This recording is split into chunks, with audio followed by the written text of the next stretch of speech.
पत्रिकार प्रथम वार्षिक राज्यस्तरीय महोत्सव अनुष्ठित। कुंडाचरी मासिक ई ओडिया पत्रिका पक्षरु गत 6/7/2025 तारीख रविवार दिन प्रथम वार्षिक राज्यस्तरीय महोत्सव अनुष्ठित हो जाइछि। प्रारंभिक पर्यायर कवि ज्योति निरंजन पति मार्गदर्शन और परिचालना क्रमे डॉक्टर कुमुद चंद्र दास अध्यक्षतार गीति कवि दिवाकर नायक अध्यापक विश्वरंजन संयोजन एक सुरम्य कविता पाठ उत्सव अनुष्ठित होता, जो राज्यर विभिन्न प्रांतरू शताधिक कवि कवियत्री योगदान पूर्वक कविता गान करी परिवेश को मंत्रमुग्ध करथिले। तत्सहित द्वितीय पर्यायर मुख्य संपादक संजय कुमार बेहरा और संपादक सुब्रत कुमार प्रधान संपादकीय विवरणी पाठ करथिले एवं व्यंग कवि अबाकिया और पैराकी मल्लिक मंच परिचालना करते। आयोजित साहित्य सभारे मुख्य अतिथि रूपे प्रोफेसर शांतनु सर, मुख्य वक्ता गाल्पिक शांतनु महापात्र, वरेण्य अतिथि वरिष्ठ शिक्षक वरिष्ठ शिशु साहित्यक नीलमणि चांद, सम्मानित अतिथि भृतुभ चरण घिबेला, डॉक्टर इंदिरा दास, स्कूल कमिटी अध्यक्ष डॉक्टर निखिल रंजन मिश्र सौजन्य उपस्थिति रे कार्यक्रमटी सफल रूपायन होइथिला। एही परिप्रेक्षी रे श्रीयुक्त घिबेला मानविकतार परिभाषा संपर्कित अभिमत देइथिबा बेले श्रीयुक्त सर महोदय साहित्य रे सूक्ष्म चेतना प्रसंग रे कविर अस्मिता को चुंबकीय शैली रे अभिमत रखिले। सेहीपरि डॉक्टर दास नारीवाद उपरि व्याख्या करिथिला बेले श्रीयुक्त महापात्र और शिशु कवि चांद महोदय गप और कविता मानव पातर रूपरेख प्रसंग उपस्थापन करथिले।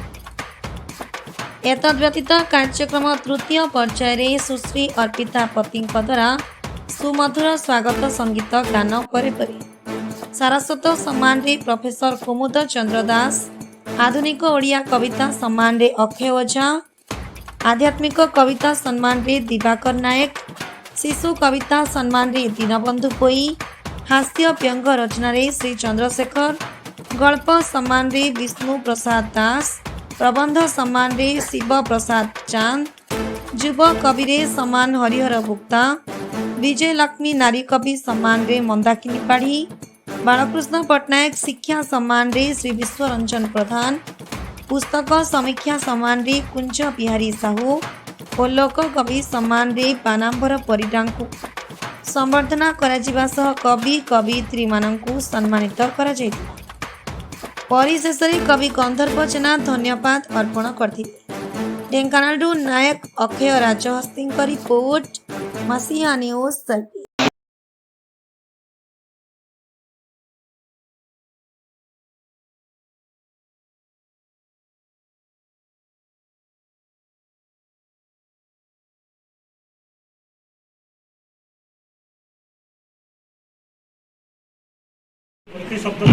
कविता सफला वर्षा समस्त को नमस्कार।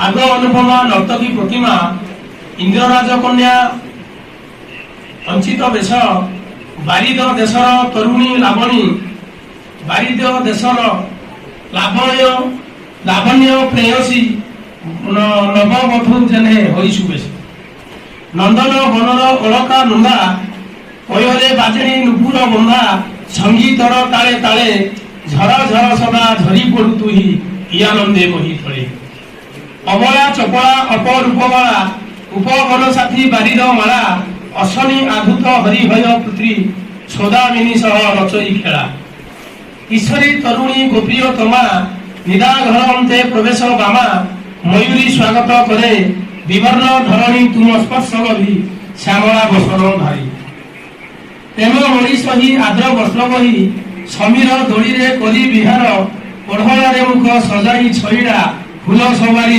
होई हाजर पीरती साधिका मंगल बारी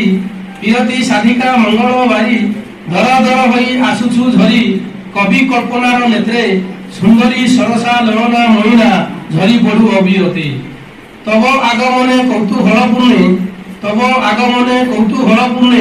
कठोर हसरु झरई महु ठाए ठाए पड़ी पीर तीर हस अलकतवर साधव बहु। ଚାରିପଟେ ଆମ୍ବ ବଣ ଠିଆ ଠିଆ କିଆ କିଆ ବଣେ ବୁଲୁଅଛି ସେ କାର କନିଆ। ଅଧା ଅଧା ଫଟା ତାର ଜିନ୍ ପ୍ୟାଣ୍ଟ ସାର୍ଟ, ବୁଢ଼ାବୁଢ଼ୀ ଚାହୁଁଛନ୍ତି ତାକୁ ମଟମାଟ। ବୁଢ଼ା କହେ କାହା ଘର ଝିଅ ଇଏ, କାହା ଘର ବୋହୁ, କୁକୁର କାମୁଡ଼ି ଅଛି ଝରୁ ନାହିଁ ଲହୁ।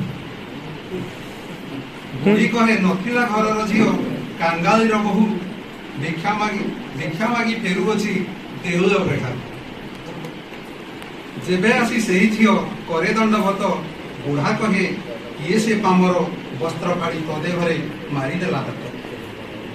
ବୁଢ଼ୀ କହେ ଏକା ହିଁ ମାରିବ ହାତ, ନାତୁଣୀକୁ ମୋର ମୂଷା କାଟି ଦେଇଅଛି ପୋଷାକ ପୁତାର। ଅଜା ଏଇ କଥା ଶୁଣି ବୋଲୋଇ ନାତୁଣୀ କଣ ସବୁ କହୁଅଛ ମୁଁ ବୁଝିପାରୁନି। କାଟିନି ପୋଷାକ ମୂଷା, ନୁହେଁ ମୁଁ ଧର୍ଷିତା, ଅକାରଣେ ମୋ ପାଇଁ କରୁଅଛ ଚିନ୍ତା। କେଉଁ ଦୁନିଆରେ ଅଛ ତୁମେ ଦୁଇ ଜଣ, ଜମାରୁ ବୁଝିପାର ନାହିଁ ଆଜିର ଭୀଷଣ। ଧନ୍ୟବାଦ। କିଛି ଅଭ୍ୟାସ କରିଛନ୍ତି ମୁଁ ଏ କବିତା ଆସୁ ଦେଖି ମୋ ନିଜକୁ ଅତି ଉତ୍ଫୁଲ୍ଲିତ ହେଇକି ଭଗବାନ ଭିତରେ ପ୍ରାର୍ଥନା କରିଛି ମଙ୍ଗଳ। ମୁଁ ଅନୁଗୁଳ ହାଇସ୍କୁଲର ମାଟ୍ରିକ ପାସ୍। ଅନୁଗୁଳ ହାଇସ୍କୁଲରେ ମୁଁ ପଢ଼ିଲା ବେଳେ ସେଠି ଗୋଟିଏ ଦୀପଶିଖା ବୋଲି କବିତା ଲେଖିଥିଲି, ମୋର ମନେ ହେଉଛି। ସେ କବିତାଟି କମଲ, ମୁଁ ତାକୁ ପଢ଼ି ଦେଉଛି। ବ୍ରହ୍ମମୟ ଦୀପଶିଖା ଯାହା ବିଶ୍ୱରେ ସୂର୍ଯ୍ୟ ବିରାଜି ଉଠୁ ଲଳନା କରେ, ଧନ୍ୟରେ ଜ୍ୟୋତିର୍ମୟ ଚର୍ଚ୍ଚାରୁ ଶୋଭା, ଶୁଭ୍ର ଆଲୋକ ଧାରା କୁମର ନୂଆ, ତୁଳି ନ ଭଦ୍ର କାଳ ମିଳେ, ମୋ ପ୍ରାଣ ନୀଳ ହେବ ଜାଣିତୁ ହେଳେ। ସେତିକି ପାଇଁ ମୋର ନାହିଁ ଶୋଷଣା, ମାତ୍ର ଦେହାଞ୍ଚଳ ଭୂତ ଯଦି ସିନା। ଏ ପ୍ରକାର ମୁଁ ରାମାୟଣ ଲେଖିଛି, ରାମଚଣ୍ଡୀ ସିଦ୍ଧପୀଠ ଲେଖିଛି, ଭାଗବତ ସାରସ୍ୱତ ଲେଖିଛି। এইগুলি অনেক 20-25 সাল পরি সংকলন করি ଛପା ଦିଆଯାଇଛି। ମୋର ବୟସ ହେଲା 84 ବର୍ଷ। ତେଣୁ ଆପଣମାନଙ୍କୁ ଦେଖିକି ମୁଁ ଅତି ଆନନ୍ଦିତ। ଏହି ମଞ୍ଚଶ୍ରୀର ଅଧ୍ୟାପକ ବିଶ୍ୱରଞ୍ଜନ ବାବୁ ମୋର ଅତି ପରିଚିତ। କୋଷାଲଙ୍କ ପୁଅ, ଧନାଢ୍ୟ ପରିବାରର ପିଲା ଏବଂ କୋଶଳା ମହାବିଦ୍ୟାଳୟ ତଥା ମହାବିଦ୍ୟାଳୟର ସେ ଅଧ୍ୟାପନା କରିଛନ୍ତି। ଆଉ ସମସ୍ତଙ୍କୁ ମୁଁ କୋଟି କୋଟି এই ପ୍ରେରଣା ଦେଉଛି ଯେ ସାହିତ୍ୟ କହିଲେ ସମ୍ମୁଖାୟିତ ସାଧନ କରେ ପ୍ରତ୍ୟେକ ବ୍ୟକ୍ତିର। ମୋ କବିତାର ଶୀର୍ଷକ ତେଢ଼ା କବିତା। ଗାଁ କନିଆ ମୁଁ ସିଂହାଣୀ ନାକିଲ, ଗାଁ କନିଆ ମୁଁ ସିଂହାଣୀ ନାକିଲ, ପୋଛିବ ଛିଡ଼ା କନା, ସାଙ୍ଗସାଥି ମିଳେ ଗପ ପହଳିରେ, ପ୍ରିୟ ପରିଜନ ଲୋକ ଗହଳିରେ, ଲୋଡ଼ା ପଡ଼େ ଯେବେ ଖୋଜନ୍ତି ସଭେ, ମୁଁ ସେଇ ତେଢ଼ିଆ ନନା, ମୁଁ ସେଇ ତେଢ଼ିଆ ନନା। କହିଲା ଗୋରି କନିଆକୁ କାଳିଆ ବରଲୋ, ସାଇ ଭାଇ କଲେ ଟାପରା। ସମସ୍ତେ ଜାଣିଛନ୍ତି ଗୋରି କନିଆକୁ କାଳିଆ ବରଲୋ, ସାଇ ଭାଇ କଲେ ଟାପରା।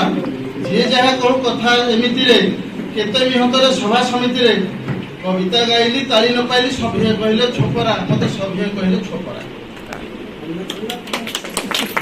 ବେଙ୍ଗଳା ପାଇଁକି ବଳଦ ଲୋଡ଼ାଲୋ, ଛେଳି କିବା ଧାନ ମଳିବ, ବେଙ୍ଗଳା ପାଇଁକି ବଳଦ ଲୋଡ଼ାଲୋ, ଛେଳି କିବା ଧାନ ମଳିବ, ଗୁଣ୍ଡି ମିଶା ପାନ ପାଟିରେ ପୁରେଇ, ଚାରିଦିକେ ଆଖି ଘୁରେଇ ଘୁରେଇ, ଏକମେଳ ହୋଇ ଗପସପ କଲେ, କବିତା କି ଗଛେ ଫଳିବ, ଭାଇ କବିତା କି ଗଛେ ଫଳିବ। ବରଗଛଟାକୁ ଓହଳ ଟାଣଲୋ, ବରଗଛଟାକୁ ଓହଳ ଟାଣଲୋ, ବୁଢ଼ା କାଳେ ହେବ ଭରସା, ନନାଙ୍କ କାନ୍ଧକୁ ସୁନ୍ଦର ପଇତା, ଯୁଗ ଗଲା ବେଳେ ନାତିକୁ ଘଇତା, ପୁଅ ବୋହୁ ଘରୁ ତଳି ଦେଇ ଲୋଡ଼, ନାତୁଣୀ ବୋହୁର ପରସା, ସବୁ ନାତୁଣୀ ବୋହୁର ପରସା। ନିଜ ଘରେ ନିଜ ପୁଅଟି ସୁନ୍ଦର, କଥାରେ ଅଛି ନିଜ ଘରେ ନିଜ ପୁଅଟି ସୁନ୍ଦର, ପରପୁଅ ସିନା କୁଣିଆ, ଜୋଇଁ ପରି ସିଏ ଆସିବ ବସିବ, କଅଁଳ କଥାରେ ମନକୁ ତୋଷିବ, ଜୋଇଁ ପରି ସିଏ ଆସିବ ବସିବ, କଅଁଳ କଥାରେ ମନକୁ ତୋଷିବ। ବାହା ସରିଗଲେ ବେଦି ମୁହଁ ପୋଡ଼ା, ଖିଆ ଶେଷେ ଡାଲି ଲୁଣିଆ, ଭାଇ ଖିଆ ଶେଷେ ଡାଲି ଲୁଣିଆ, ଖିଆ ଶେଷେ। ବାସସ୍ଥାନ ବାଲେଶ୍ୱର ବାହାନଗର। ମୋ କବିତାର ଶୀର୍ଷକ ନୁହେଁ ମୁଁ ସ୍ୱାଧୀନ। ମୋ ରକ୍ତ ମାଂସ ମୋର ଏ ଶରୀର ସ୍ୱାଧୀନତା ସ୍ୱାଦ ବୁଝେ, ମତେ ସବୁ ଭଉଣୀ ନ୍ୟାୟ ଆଶା ରଖି ଆଖି ଲୁହ ଭିଜେ। ନିର୍ଭୟା ରୁଚିକା ବେବିନା ଅଞ୍ଜନା ଆଜି ବି ନ୍ୟାୟର ଆଶାରେ, ଦୋଷୀ ଅପରାଧୀ ଚିର ନିଦ୍ରାଧାରେ ଶୋଇଛନ୍ତି ନିଜ ବାସରେ। ଯେ ଦେଶରେ 2 ବର୍ଷର ଶିଶୁ ହେଉଅଛି ବଳାତ୍କାର, ରାସ୍ତାରେ ସଭିଏ ଦର୍ଶକ ସାଜନ୍ତି ଶୁଣିନି କାହାକୁ ଚିତ୍କାର। ବଢିଲା ଝିଅର ବସ୍ତ୍ରହୀନ ଦେହ ବାପା ଦେଖେ ରାସ୍ତା କଡ଼େ, ନ୍ୟାୟ ପାଇଁ ଯେତେ ଧାଇଁଲେ ବିବାସ ନ୍ୟାୟର ତାରିଖ ବଢ଼େ। বলৎকারী আজি মুক্ত আকাশে বুলুଅଛି ନିର୍ଭୟରେ বলৎকার হে নারী আজি ରୁହେ ବୃଦ୍ଧ ଅମା କୁଠୀରେ ବୃଦ୍ଧ ଅମା କୁଠୀରେ। ଧନ୍ୟବାଦ। ଧୁରନ୍ଧର ତୁଣ୍ଡ ତାର ପ୍ରତି ମୁହୂର୍ତ୍ତରେ ଭାସେ କୋମଳ କ୍ଷୀରର ଧାର ମାତ୍ରା ଅଳଙ୍କାର ଶୁଦ୍ଧ ବାକ୍ୟ ତାର ମରମକୁ ଭେଦି ଯାଏ ଶ୍ଲୋକ ଅନର୍ଗଳ ପାଠ କରେ ସିଏ ସୁଯୋଗ ପାଇଲେ ସିଏ ମନେ ପଡ଼ିଲାନି କଇଁ ପ୍ରତିଶବ୍ଦ କବିତା ଲେଖିଲା ବେଳେ କୁହ ପ୍ରିୟତମା କଇଁ ପ୍ରତିଶବ୍ଦ ପାଖେ ସିଏ ଥିଲା ବେଳେ ହସିଲେ ମୁରୁକି ମୋ ପ୍ରଶ୍ନ ଶୁଣିକି ଏଇ କଥା ଜଣା ନାହିଁ କବିତା ଲେଖାରେ ମନ ବଳାଉଛ ପାଠ ଘରେ ଶୁଣ କହି ପାଠ ଘର ମୋର ଶୁଣ ହେଉ ପଛେ ପ୍ରତିଶବ୍ଦ ଦିଅ କହି କହି ପ୍ରତିଶବ୍ଦ ଲିଲି ଅଟେ ପରା ଲୋଟସ ପଦ୍ମ ହୋଇ ଶୁଣିଏ ଉତ୍ତର ହସି ଦେଲା ଝିଅ ପାରିଲିନି ହସ ରଖି ମୁଁ ହସୁଥିଲି ମୁହଁକୁ ଲୁଚାଇ କବିର ମହତ ରଖି କବିର ମହତ ରଖି ହେଲେ ପାଇଗଲେ ନ ପାଇବା ସୁଖ ପ୍ରଭୁ ତୁମ ପ୍ରେମେ କରି ଧନ ଖୋଜି ଖୋଜି ହେଲି ବାଟବଣା ପାପ ପୁଣ୍ୟ ମତେ କରିଲାନି ଜଣା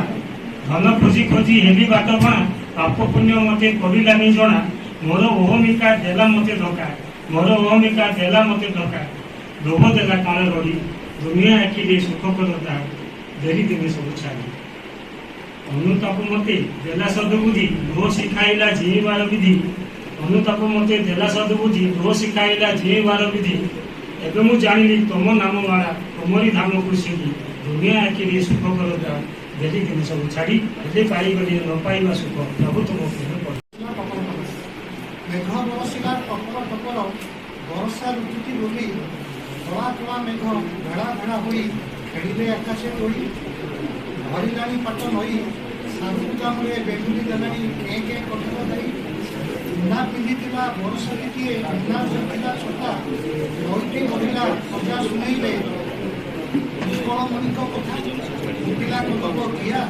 বাটঘাট কালীর 10টি কাগজরে দেখে বড়ভদ্র রূপ কাগজরে দেখে বড়ভদ্র রূপ কালী দেহে কলা দিও মোহে ভাব বড় দণ্ডে ঠিয়া হেলে দণ্ডে ভাব বড় দণ্ডে ঠিয়া হেলে দণ্ডে ধ্যানে শব্দ চক্র দেখুথায়ে কলমକୁ ନୀତି ଜାବୁଡ଼ି ଧରୁଛି ମନ୍ଦିରେ ଗରୁଡ଼ ଖମ୍ବ ପ୍ରାୟ ମନ୍ଦିରେ ଗରୁଡ଼ ଖମ୍ବ ପ୍ରାୟ ସାହିତ୍ୟ ଆଶାର ସଭା ସମିତି ରଥଯାତ୍ରାର ସ୍ୱାଦ ଦିଏ ପାଠ ବାଟିକା ପାଣି କାନରେ ବାଜିଲେ ଜୟ ଜଗନ୍ନାଥ ସ୍ୱାମୀ ବୋଲୁଥାଏ ଜୟ ଜଗନ୍ନାଥ ସ୍ୱାମୀ ବୋଲୁଥାଏ ସାହିତ୍ୟ ସଂସ୍କୃତି ଅବାଜାର ରାଜନୀତି ସବୁରି ମାଲିକ ଏକା ସିଏ କଳା ଧଳା ବିନୁ କିଛି ଲୋଡ଼ା ନାହିଁ କଳ୍ପେ କଳ୍ପେ ଯିବ ନୀତି ଧାଏ କଳ୍ପେ କଳ୍ପେ ନୀତି ଧାଏ ଜୟ ଜଗନ୍ନାଥ ଶେଷନାମା